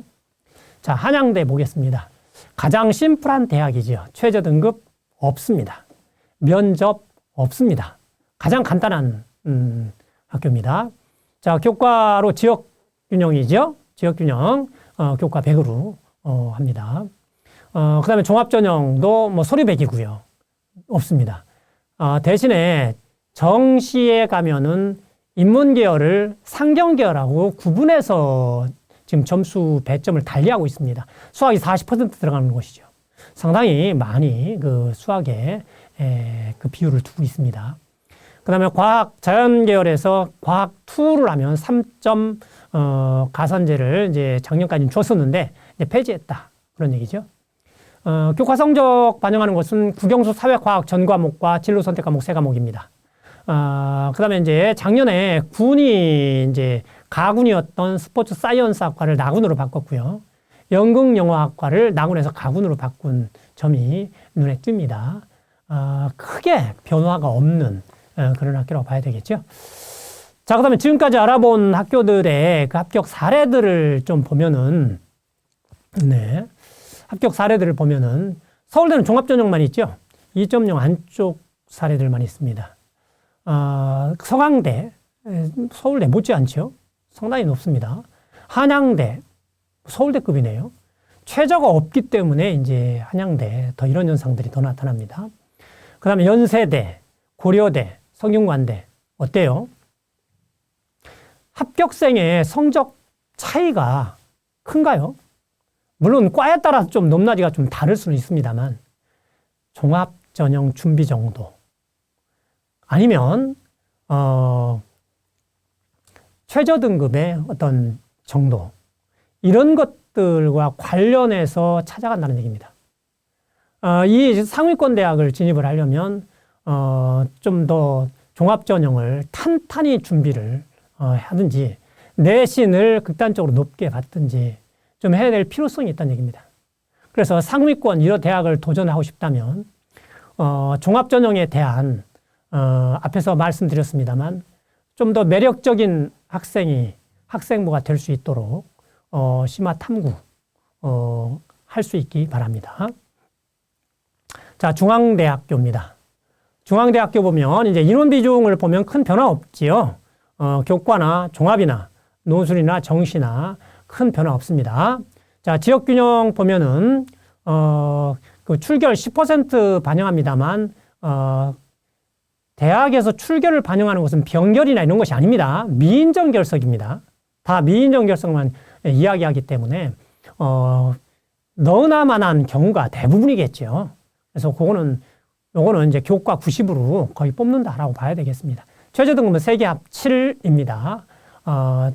자연계열은 성균관대와 서강대를 제외하면 지금 설명하고 있는 대학들 대부분 다 수학은 미적기야. 그 다음에 탐구는 과탐에 응시를 해야 됩니다. 또 그런 부분들은 정해져 있고요.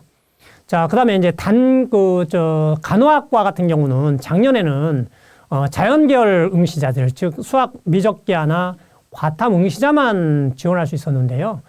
교과 전형에서는 열었습니다. 교과 전형에서는 확통봐도 되고요. 사탐봐도 지원할 수 있습니다. 그 다음에 종합전형은 이제 종합전형 명칭을 좀 바꿨습니다. 다빈치 전형을 CAU 융합인재 전형, 그 다음에 탐구형 인재를 CAU 탐구인재 전형에서 명칭만 변경을 좀 했죠. 네.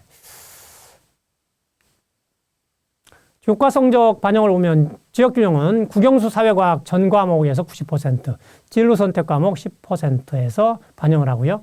논술 전형은 뭐 특이합니다. 상위 5개 과목만 빼서 해요. 진로 선택하면 반영하지 않고요. 그 다음에 과학 논술은 폐지했습니다. 즉 수학만 본다는 얘기죠. 그 다음에 최저 등급 산정 방식이 달라졌습니다. 좀 특이합니다. 산정 방식이 좀 변경됐는데요. 다른 학교에서 하지 않는 방식입니다. 영어 1, 2등급을 통합해서 1등급으로 간주합니다. 다른 학교들은 영어 1등급은 그냥 1등급으로 인정을 하지요. 2등급은 2등급으로 하고. 근데 중앙대는 1, 2등급을 통합해서 1등급으로 간주해서 최저 등급 산정을 합니다. 즉, 요 앞에서 제시한 세계합 7을 계산할 때 영어 2등급이라면 1등급, 영어 1등급으로 계산을 한다는 얘기입니다. 좀 특이한 사례가 되겠습니다. 그 다음에 간호학과는 지역균형 계열 구분 없다고 그랬죠. 물론 다른 종합이나 논술이나 정시 경우에는 인문으로 따로 배치가 되어 있고 인원이 자연으로 따로 배치가 되어 있습니다. 구분이 되어 있어요. 자, 그 다음에 이제 중앙대 모집 단위 중에서 생명공학대, 그 다음에 첨단소재공, 예술공, 예술공학부, 그 다음에 예술대학, 체육대학은 안성 캠퍼스에서 공부합니다. 자, 이화여대입니다. 이화여대를 보면 먼저 인원을 한번 먼저 보시면 큰 변화는 없죠. 근데 어학특기와 과학특기를 많이 줄였습니다. 원래 모집 인원에 비해서 상당히 많이 줄인 거죠. 다른 큰 변화는 안 보이고요. 자, 고교 추천 전형을 보면 최저를 반영하지 않는다는 것이 이제 특징입니다. 면접을 본다라는 것이 이제 다른 대학들에 비해서 차이 나는 점이겠죠. 연세대하고 유사하죠. 연세대도 최저를 반영 안 하고 면접을 보니까. 그 다음에 종합전형 보면 미래인재 전형으로 서류평가 100이고 면접을 안 봐요. 대신에 최저는 세계합 6, 자연은 수학 포함해서 2개합 5 이렇게 반영을 합니다. 어학특기, 과학특기, 국제학특기를 제시한 이유는 이런 측면에서 좀 특기가 있는 학생이라면 적극적으로 좀 고려를 해볼 필요가 있다 이런 얘기입니다. 그런 면에서 제시를 해봤습니다. 자, 그 다음에 논술 전형에 교과 30% 넣다가 이제 올해부터는 논술 100으로 선발한다는 얘기죠. 네. 교과 실제 논술에서는 교과의 영향력이 그렇게 크지는 않습니다. 원래 다른 학교들 다 보면. 자, 특기사항 먼저 보겠습니다. 교과 성적을 보면은 국영수사여과학 공통과 일반 선택을 90%, 진로 선택을 10%에서 반영합니다. 이화여대는 스크린튼 대학이라고 따로 있습니다. 자유전공 성격인데요. 스크린튼 학부, 국제학부, 뇌인지 과학부에서 3개로 구분됩니다. 좀 특별한 학과라는 얘기죠. 이런 학과가 있기 때문에 관심 있는 학생들은 좀 살펴볼 필요가 있습니다. 좀 지원도 많이 하고 하는 그런 학과가 되겠죠. 자, 그 다음에 특기자 전형은 활동 보고서나 증빙 서류를 낼 수 있습니다. 대회 수상이라든가 여러 가지 낼 수 있어요. 어학 특기자, 그 다음에 과학 특기자, 국제학 특기자가 있습니다. 그럼 내용을 살펴보고 자기가 관련된 것이 뭐가 있다라면 지원할 필요가 있겠죠. 일반적인 종합 전형은 서류 같은 걸 낼 수 없죠. 학생부로 끝입니다. 근데 특기자는 아닙니다. 특기자는 다른 증빙 서류를 낼 수 있습니다. 제출해서 평가받을 수 있습니다. 자, 경희대입니다. 경희대의 인원 변화를 보면 큰 변화 없죠. 큰 변화 없습니다. 자, 지역균형을 먼저 살펴보면 교과 종합평가에서 30% 반영하고요. 전체 2개합 5입니다. 최저가 2개합 5. 탐구는 하나만 반영합니다. 탐구는 하나만 반영하고요. 그 다음에 네오네상스 전형에서 면접 2단계 가서 30% 반영하고 최저는 없죠. 좀 간단한 편입니다. 전형 설계 자체는. 네. 그 다음에 이제 작년하고 바뀐 점은 지리학과, 한의학과, 간호, 건축학과가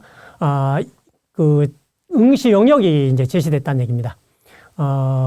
자연으로 분류됐었기 때문에 사탐, 과탐, 그래서 과탐하고 수학의 미적기하를 본 학생들이 주로 이제 지원을 할 수밖에 없었는데 올해는 확통이나 사탐을 본 학생도 지원할 수 있도록 인원 배치가 돼 있다라는 얘기죠. 자, 경희대 한번 따져보도록 하겠습니다. 교과가 80, 출결이 10%, 봉사가 10%, 그 다음에 학생부 종합평가가 이제 또 들어가죠. 20% 들어갑니다. 자, 그 앞에 그 교과 80, 출결 10, 봉사 10이라는 것은 이 전체를 100% 봤을 때 지금 비율을 얘기한 겁니다. 그 전체는 그 80%입니다. 자, 밑에 보면 등급 간 차이가 어떻게 되는지 한번 살펴보고 싶습니다. 대부분 합격생이 1.5에서 2.5 이내입니다. 그 사이에 배치되어 있다는 얘기죠. 그럼 2.0 정도가 중간에 있다는 얘기입니다. 그럼 2.0 정도 보면은 2.0에서 2.25 내신 등급이죠. 0점 전체 그 등급 나오는 과목들입니다. 0.25 등급 차이인데 점수 차이는 1.4입니다. 그런데 20점 만점 성취평가 하면서 AAA 3과목 받으면 20점입니다. B 한 과목 있으면 18.7입니다. 마이너스 1.3 당한다는 얘기죠. 굉장히 큰 영향이죠. B를 받은 학생 입장에서 하는 과목이라도 굉장히 영향을 크게 받는다는 얘기입니다. 이 정성평가하는 그런 측면에서 한번 생각을 해볼 수 있기 바랍니다. 그래서, A를 진로 선택 과목, 반영하는, B가 있다면은 굉장히 불리한 입장에 처하기 때문에 한번 고려를 해봐라. 라는 얘기를 말씀드리고 싶습니다. 네. 그 다음에 이 학과는 이렇게 계열별로 반영이 이제 지정됐다라고 이제 말씀드렸고요. 자, 그 다음에 한국 외국어대학입니다. 인원 변화 크게 없죠. 서울 지역만 지금 따진 것입니다. 글로벌 캠퍼스는 제외했습니다. 자, 교과 전형을 학교장 추천 전형이고요. 캠퍼스 구분 없이 20명까지 작년에는 추천을 받았습니다. 그런데 올해는 바뀌었습니다. 서울 캠퍼스 최대 10명, 글로벌 캠퍼스 10명 해서 제한을 했습니다. 그 다음에 두 개 앞 4루 최저등급 비교적 센 편에 해당이 됩니다. 최저등급이 셀수록 커트라인은 낮아지고요. 약할수록 커트라인은 올라갑니다. 종합전형은 이 학교 같은 경우 보면 이제 면접 전형과 서류 전형으로 이제 구분되죠. 중위권, 서울의 그 중상위권 대학들이겠죠. 이 중상위권 대학들은 종합 전형을 면접 전형과 서류 전형으로 이렇게 두 개를 구분해서 운영하는 경우들이 이제 많이 나타납니다. 면접 전형에서 작년에 면접 40%였다 면접 비용을 좀 높였습니다. 50%로 높여놓은 대학입니다. 논술 전형에서는 교과를 30에서 20으로 약간 낮췄고요. 정시에 이제 서울 캠퍼스는 인문 계열이죠. 인문 계열인데 그룹 1과 2로 이렇게 나누어서 언어를 중심으로 하는 그런 그룹은 그 영어를 20% 반영하고 언어가 아닌 그 다른 그 학과들이죠. 사회과학대라든가 이런 쪽은 수학을 35%, 영어를 15%로 이렇게 정시에 비율이 좀 차이가 크게 이렇게 변경된 특색 있는 학교입니다. 그 다음에 특기사항을 보면 국영수 사회 전 과목을 반영하는데요. 과목별로 비율을 두고 있습니다. 국어 30, 영어 30, 수학 20, 사회 20 이렇게. 그 다음에 학교장 추천 같은 경우에는 작년에 그 진로 선택을 반영하지 않았는데 진로 선택을 반영합니다. 1, 2, 3등급으로 이렇게 등급을 적용해서 반영합니다. 그 다음에 두 번째 항목에 보면 등급이 있는 과목을 반영할 때 등급 환산 점수, 등급을 반영할 거냐 아니면 원점수 환산 점수를 반영할 거냐 더 유리한 것을 반영합니다. 이 학교도 좀 특이한 학교입니다. 아마 외고나 이런 학교와 관련돼서 그런 것 같습니다. 자, 오른쪽 끝에 반영교과의 원점수다라는 것을 한번 보세요. 내가, 그 수학을 90점 이상 받았다. 91점 받았다. 그런데 2등급이다. 그러면 2등급으로 평가를 받는 게 아니고 90점 넘었기 때문에 맨 왼쪽에 1등급이 있죠. 1등급으로 평가받는다는 얘기입니다. 그러니까 둘 중에서 등급이 유리하냐, 오른쪽에 반영 교과의 원점수가 유리하냐에 따라서 유리한 것을 반영해서 합니다. 즉 점수대가 높으면 유리해지겠죠. 외고 같은 경우에 이제 좀 잘하는 학생이 좀 많다라는 가정을 한다면 90점대 이상 되면서 2등급, 3등급도 막 나온다. 그러면 90점 넘은 학생 모두 1등급으로 계산된다. 그런 의미입니다. 그래서 물론 이게 반영하는 것은 자동으로 이제 계산해서 하기 때문에 학생이 신경 쓸 필요는 없지만 지원할 때 나는 어떤 유리한 점이 있나 살펴볼 필요는 있다는 얘기입니다. 자, 그다음에 서울시립대입니다. 서울시립대는 그 인원 비중은 정시에서 29명이 감소했네요. 그죠? 그 점이 크게 좀 변한 점인 것으로 보이고요. 그 다음에 지역균형이 134명 증가했습니다. 지역균형을 꽤 많이 늘렸네요. 규모가 크지 않은 대학인데 꽤 많이 극과 전형으로 지금 늘렸습니다. 수능 최저 등급은 8명, 세개 합 7이고요. 그 다음에 추천 인원이 8명에서 10명으로 약간 증가를 시켰습니다. 예. 뭐, 보시면 될 것 같고요. 그 다음에 정시가 매우 수능 반영 방법이 다양하지요? 비율이 좀 다양합니다. 인문 1, 2, 3, 자연 1, 2, 3. 학과 모집 단위에 따라서 반영 비율이 상당히 복잡하게 지금 되어 있습니다. 자연 1, 2 같은 경우는, 수학 중에 미적기하, 그 다음에 과탐을 반드시 응시해야 되는데 비해서 수학, 자연 3은, 확률과 통계를 응시해도 된다는 얘기죠. 과탐은 반드시 응시해야 됩니다만. 자, 그 다음에 이제 교과 성적 반영을 보면은, 인문은 국영수 사회, 자연은 국영수 과학, 이렇게 해서 전 과목, 반영합니다. 90% 반영하고요. 그 다음에 진로 선택 과목, 10% 반영하는데, 국영수 사회나 국영수 과학에서 세 과목입니다. 그 다음에 앞에서 얘기했던 정시의 그 그룹이죠. 1, 2, 3. 모집 단위에 따라서 이렇게 다양하게 해놓고 있습니다. 건국대입니다. 생각보다 들어가기 어려운 대학이죠. 모집 인원은 크게 변한 것은 안 보입니다만, 농어촌 전형에서 104명에서 지금 80명 마이너스 됐습니다. 감소됐고요. 지금 정시에 신설해 놨습니다. 정시에. 그래서 건국대 같은 경우는 농어촌 전형에서 이제 수시는 감소했고 정시에 늘었다라는 걸 볼 수 있죠. 다른 수능 최저 등급은 논술 전형만 있기 때문에 관계 없고요. 그 다음에 추천 인원 제한도 없습니다. 서류평가라든가 종합전형이라든가 교과전형에서 서류평가에 영향력이 좀 있는 대학입니다. 종합전형을 상당히 깐깐하게 하는 대학이죠. 그런 부분이 있습니다.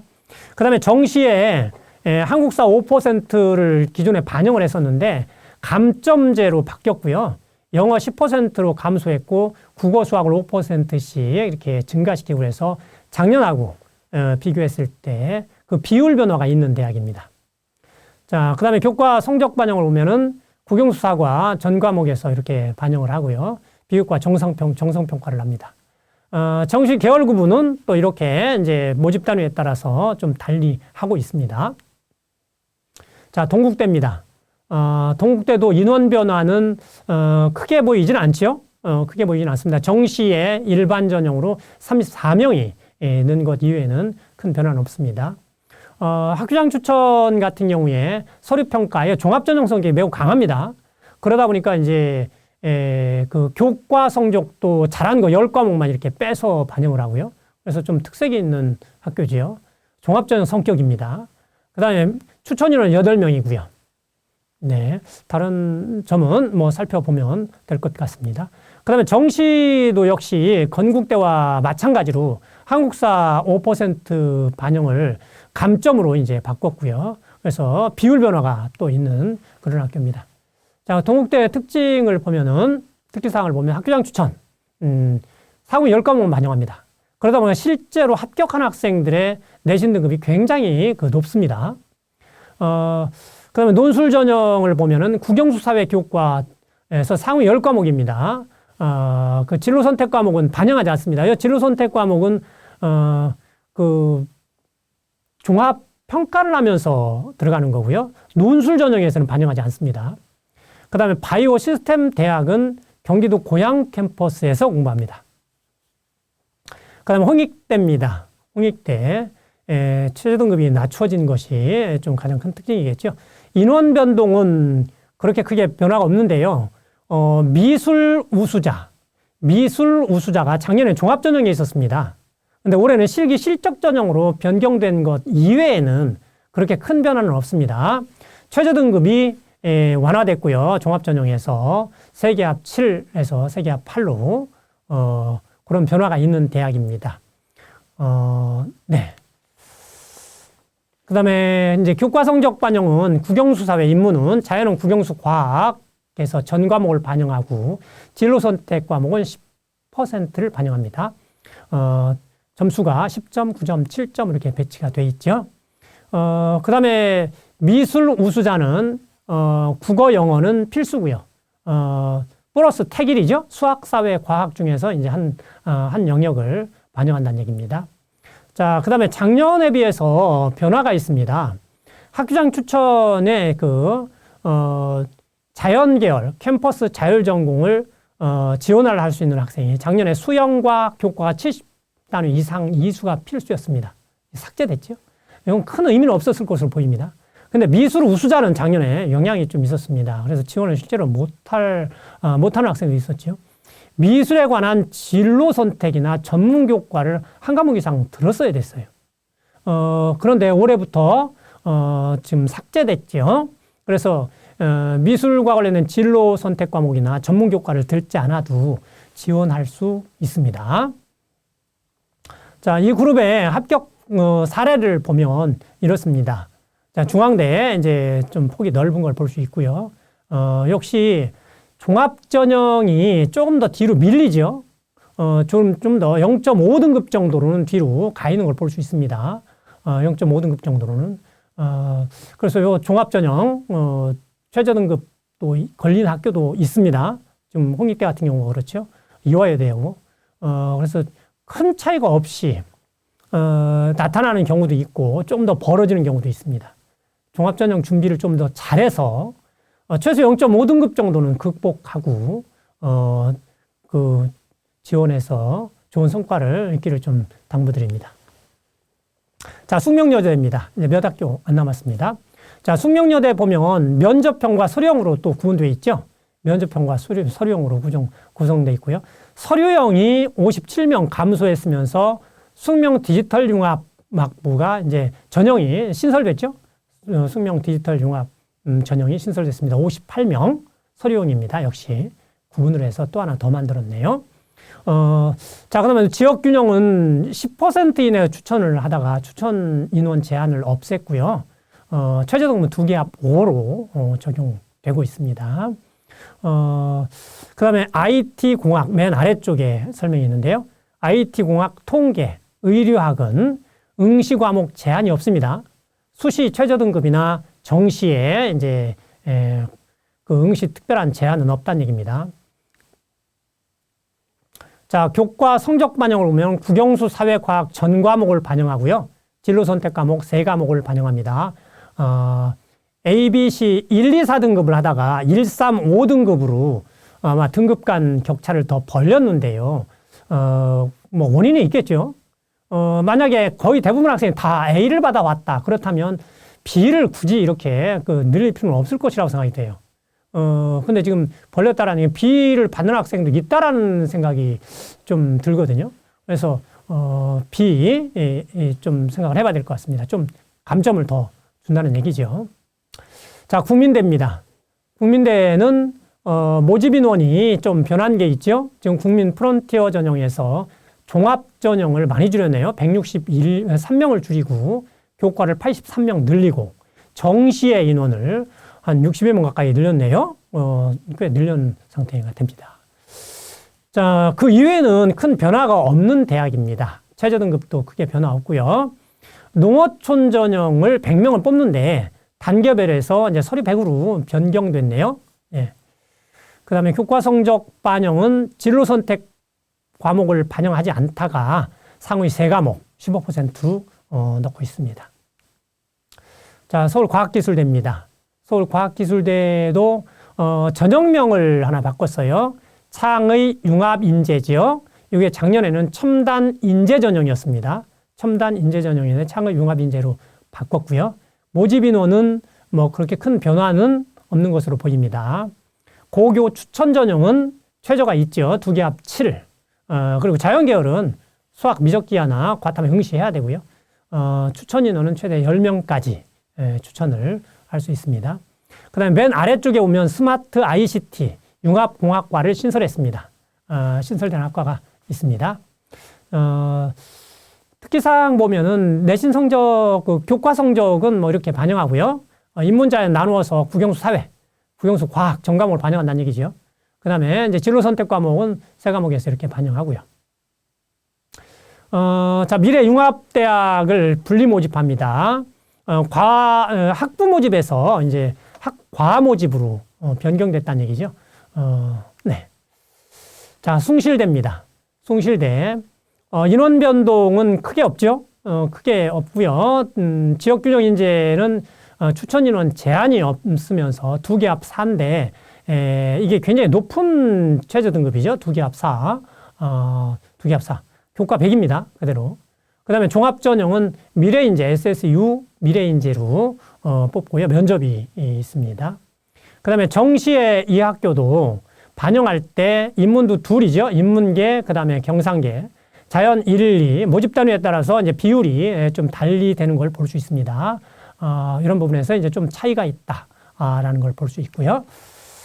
자, 그 다음에 내신 반영 보면은 교과 성적 반영이죠. 국영수 사회, 자연은 국영수 과학, 전 과목을 반영하고, 한국사가, 작년에는 한국사가 사회에 들어가지 않았었는데, 사회로 이제 추가해서 반영을 하고 있습니다. 그 다음에 교과 성적을 반영하면서 교과에 따라 비율을 두고 있습니다. 인문계는 그냥 인문계로, 경상계를 뺀 인문계겠죠. 국어가 35, 영어가 35입니다. 그 다음에 경상계는 수학이 35가 되죠.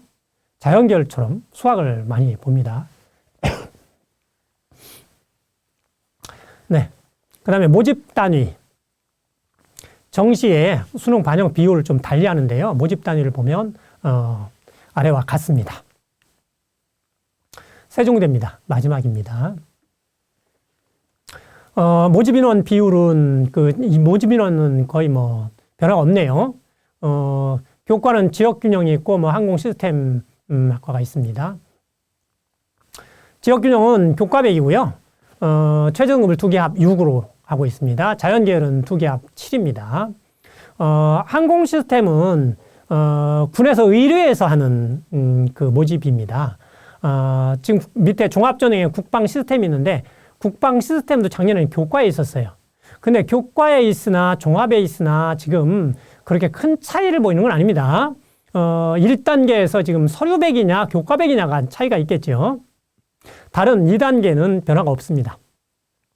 그 다음에 이 학교도 지금 면접 전형, 즉 세종 창의 면접, 그 다음에 세종 창의 서류 전형에서 2개로 지금 구분되어 있죠. 이렇게 2개로 구분되어 있습니다. 그 다음에 정시에 가면은 국방 시스템이나 항공 시스템 해서 2개로 따로 나뉘어져 있습니다. 인원은 합해 놨습니다만, 2단계에서 면접도 하면서 선발을 합니다. 네. 그 다음에 맨 아래쪽에 보면 지금 단 창의 소프트 학부, 그 다음에 국방 시스템, 항공 시스템 공학과는 선택 과목에 제한이 없습니다. 수학이나 탐구나 선택 과목에 제한은 없습니다. 자, 교과 성적 반영은 인문은 국영수 사회 과학을 다 반영하고요. 자연은 국영수 과학만 반영합니다. 진로 선택 과목 작년에 이제 반영 안 하다가 올해부터 반영하고요. 네, 여기까지 대학에서 다 이야기를 했고요. 합격 사례 분포를 보면은 이렇게 분포합니다. 3등급대 학생들 보면 교과 전형이 아니고 종합 전형으로 합격한 사례들 많이 볼 수 있죠. 세종대는 교과도 좀 일부 보입니다. 그래서 종합 전형 준비를 좀 잘 한다면 3등급대, 2등급대 후반 학생들도 충분히 지원해서 합격을 내다볼 수 있는 그런 측면이 있습니다. 물론 그러려면 종합전형을 좀 탄탄하게 준비를 해야 되겠죠. 앞에서 종합전형에 대해서 이야기를 했습니다. 일반 우리 영남권의 중위권 대학의 종합전형을 준비한다면 경험의 다양성으로서 충분히 커버가 됩니다만, 서울의 대학의 종합전형을 준비한다면 다양성만 가지고 커버하기 쉽지 않습니다. 그런 부분에서 이제 심층 탐구라든가 이런 부분들을 좀 드러냈으면 좋겠습니다. 자, 마무리하겠습니다. 자, 수업을 듣는 시간은 어떤지, 듣기만 해서 내 것으로 되지는 않죠. 자습 시간과의 균형이 필요합니다. 여기서 균형이라고 해서 수업 듣는 시간이 3시간이면 자습을 3시간 해야 된다 이런 의미는 아닙니다. 충분히 소화할 수 있는 자습 시간이 확보돼야 된다는 얘기입니다. 아마 상층 학생이라면 실천을 잘 하고 있으리라고 생각되는데 한 번 정도 점검을 한번 해보기를 당부드립니다. 그래서 노력의 어떤 성과가 좀 더 극대화될 수 있도록 해야 되겠죠. 그 다음에 교과 성적 관리가 좀 끝까지 필요합니다. 근데 교과 성적 등급이 나오는 과목 자체는 지금 매우 적어질 거예요. 2학년 때까지 나오는 등급이 상당히 많고, 어쨌거나 잘 관리해서, 좋은 성과가 있기 바랍니다. 그 다음에 전국연합학력평가, 그 종합전형 준비한다고 최저는 등한히 하는 학생들이 있는데요. 최저 없이 접근하면은 합격선이 올라가고 최저가 강하다면 합격선이 내려갑니다. 종합전형도 이제 있는 경우도 있고요. 교과전형은 특히 최저 등급이 거의 대부분 있기 때문에 신경을 써야 됩니다. 그 다음에 좀 더 도전을 하기 위해서 종합전형의 준비와 마무리를 당부드리고 싶습니다. 앞에서 말씀드렸습니다만 상위권에 걸맞는 종합전형 준비가 될 수 있도록 그 다음에 선생님들하고 좀 상의를 하고 상담을 하고 이야기를 좀 했으면 좋겠습니다. 궁금한 거 있다면 그 다음에 어떻게 해야 될지 잘 모르겠다면 선생님들을 찾아서 적극적으로 어드바이스를 좀 받길 당부드려요. 어떤 주제를 가지고 내가 2학년 때 했는데 이거 관심을 가지고 했는데 3학년에 좀 심화를 하고 싶어요. 어느 방향으로 할지 잘 모르겠어요. 감이 안 잡혀요. 가서 얘기 좀 하세요. 그러면 선생님들이 어드바이스를 충분히 해줄 수 있습니다. 그래서 좀 찾아서 도움을 좀 받고 하길 당부드립니다. 그 다음에 수시 6회 지원이 있는데요. 교과전형이나 종합전형을 모두 지원해버리고 끝나는 경우는 흔치 않습니다. 교과전형이나 종합전형을 다 쓰진 않는다는 거지요. 교과전형으로 안정권을 대체로 교과전형을 안정권으로 취하고 그 뒤에 이제 도전으로 그 위에 대학들을 종합전형으로 지원합니다. 어떤 그런 부분에서 좀 종합전형 준비가 좀 필요하다는 얘기입니다. 그 다음에 교과전형이 조금 더 커트라인이 높아요. 그 종합전형에 비해서. 그렇기 때문에 종합전형 준비를 좀 더 잘한다면 자기가 목표하는 바를 좀 이루기가 수월하지 않을까 하는 생각을 합니다.